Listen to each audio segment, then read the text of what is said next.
All you do is you roll 2d6. Let's ignore the fact that she just failed the charge. Hello everyone, welcome to Glass Half Dead. And for the second rules interpretations from me, we're going to cover in-depth charging and reactions. Let's go over the basics. The movement phase has just begun. We are these are the enemy. Okay. The very first thing you do is you choose a target that you are going to charge with. This little madam is going to charge one of these three. The first thing you want to do is, let's say, the most basic charge will be charging this Necron here. At that point, once you've declared who you are targeting, who you're charging, the enemy gets to make a reaction. A reaction can be an Overwatch or a retreat. That's all you're allowed to do. On an Overwatch, that is a special type of shooting attack, where unless you have any particularly interesting modifiers and tactics, you are allowed to fire with the model that is being charged only. Ignore this roll tau.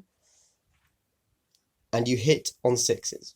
Your Overwatch shot follows all of the normal rules of your shooting. So if this is a rapid fire weapon, which it is, and the model charging starts their charge within the half range distance of the rapid fire weapon, then the rapid fire weapon is allowed to shoot twice. Well, shoot its rapid fire shot. Equally, if to shoot Overwatch, you have to be a valid target. That means you are following all of the standard rules of shooting. So you have to be within range when the charge is declared, and you also have to be within line of sight when the charge is declared. For example, with flamers, they only have a range of 8. If you can charge from 9 inches away and make that charge, even if you are within line of sight, they are not allowed to fire Overwatch. Currently, the only models that are allowed to fire Overwatch if you start out of line of sight, like that, you want to make a charge from there, like that. The only model that can do that is within the Genestealer cults, as they have a tactic that specifically lets them do that. Obviously that will cost a command point. That's Overwatch. The key thing to remember there is that you are following the standard rules for shooting, but you are hitting on 6s.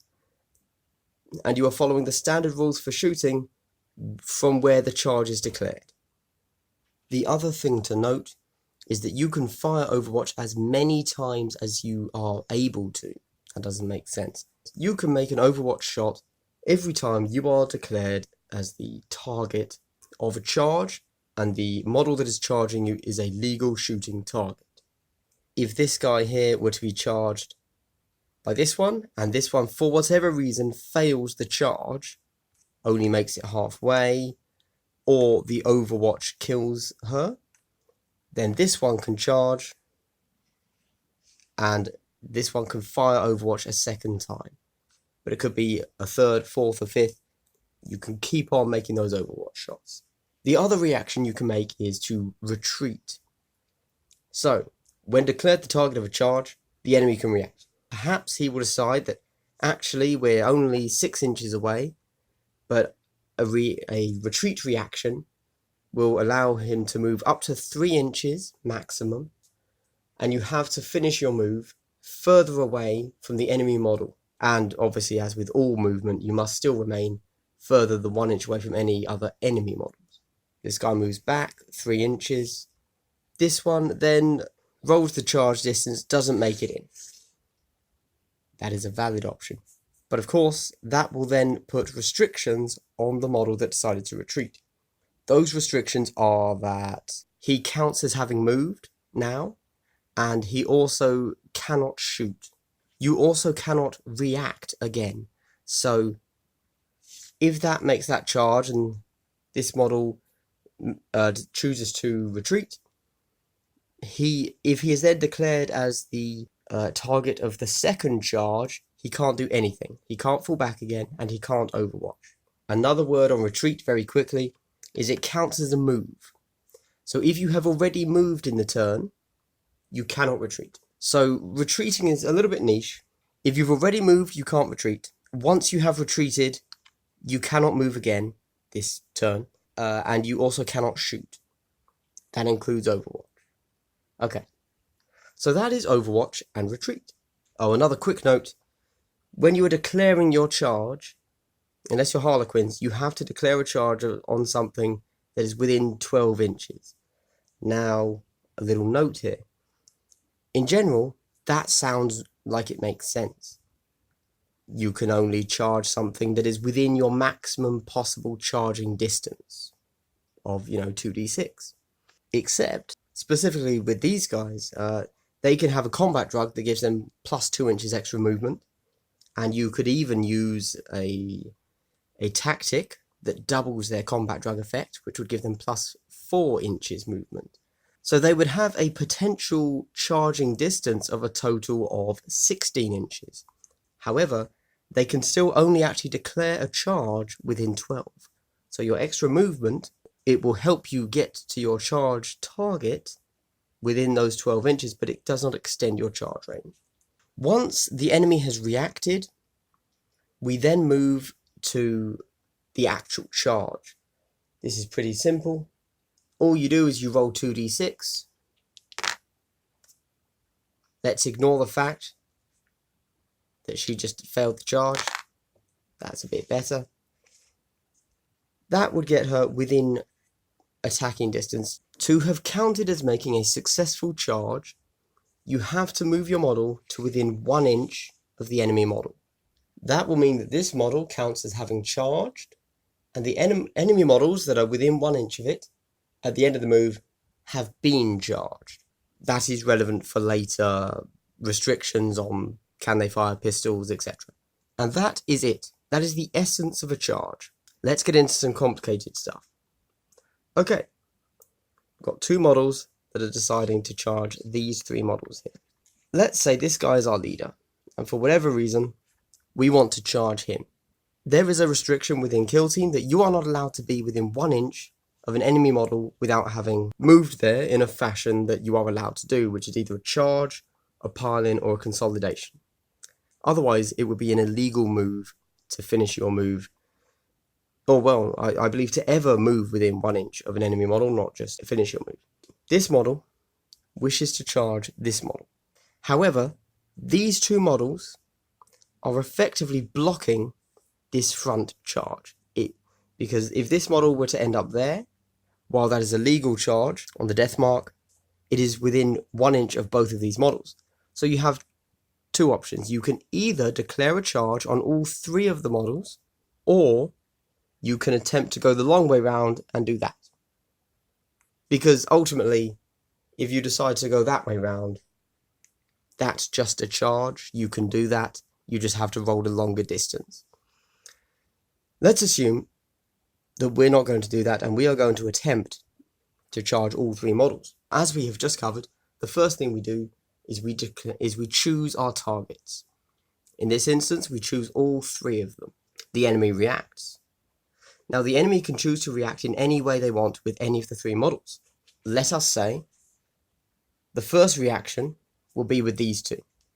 They're both within ½ inch, as we've already discovered, and they can make their Overwatch shots. They've missed their Overwatch shots. With that decided, the death mark decides that he is going to fall back 3 inches. He's off the camera though, but just imagine he has. At that point, we will roll the dice. We can move through this gap because these 2 immortals, are targets of our charge, and so moving within 1 inch of them is legal. However, we can't quite reach 1 inch of him. So although our charge target here has failed, we don't fail the charge because we've still made it to within 1 inch of these. We just have to change tactic and say that we're attacking them. That's fine. Slightly different scenario. We're going to charge these 2 because we don't care about him. We choose the targets, these 2. They fire Overwatch. Doesn't hit. We move in. We are out of 1 inch range of him, so this is a legal maneuver. If this guy then decides that he's going to get in on this action, and he chooses to charge, he is allowed to do that. It's a tiny distance, so he can do it. Due to the already discussed rules of this model being locked in combat, when you are in combat, you are not allowed to shoot. The locked in combat model is not allowed a reaction. So, we make it into combat with this immortal. It then comes to the fight phase. This witch decides to spend her 3 attacks, but there is a restriction. On the first turn that you charge, you are only allowed to attack the model that you declared a charge against. So she is allowed to attack these 2, not this one. And the same thing would apply for this model. So, back to the movement phase. If this also charged, again, locked in combat, so cannot Overwatch, or retreat, sorry. So the witch gets stuck in. This witch has to attack these 2. This immortal has to attack this witch, and this witch has to attack this immortal. This immortal, being the crafty, cunning lady that she is, could have chosen to charge all 3 because they are all locked in combat. And when you then roll your dice, depending on what you roll, 3, Jesus Christ. Depending on what you roll, screw it, that'll do. Imagine it's a higher number. You could then choose to go there, or you could lock them both up and you would be legal to attack both of them, or even run around the back here thinking you don't care about that immortal, and there you go. All legal maneuvers. The final note on charging is height and how the advanced rules of jumping off of a building correspond to charging. It's come to a general consensus that if you are charging, hold on, there we go, as long as what you are dropping off of is under 5 inches, you don't have to make any rolls, and that counts as a free movement. So for this witch, to engage them, you would simply count the 4 inches of lateral movement, and even though it's another 4 inches up of horizontal movement, it doesn't matter. Now, if this witch was 6 inches up, you would then have to roll a dice, and on a 1 you would take a mortal wound. Unsurprisingly, if you take the mortal wound and die, you fail the charge. Just small little interaction there, but if you fail the charge, this model does not count as being a charged model. So it can still Overwatch. You know, even if this model, if this witch up here that's off camera, rolled enough to get into combat, jumps off, fails the wound roll, dies, just because she could have made it in does not mean that this guy is a charged model. He will still be able to react. If this witch then charges again, he can fire Overwatch or fall back. And that is charging. I'm going to stop it there, guys.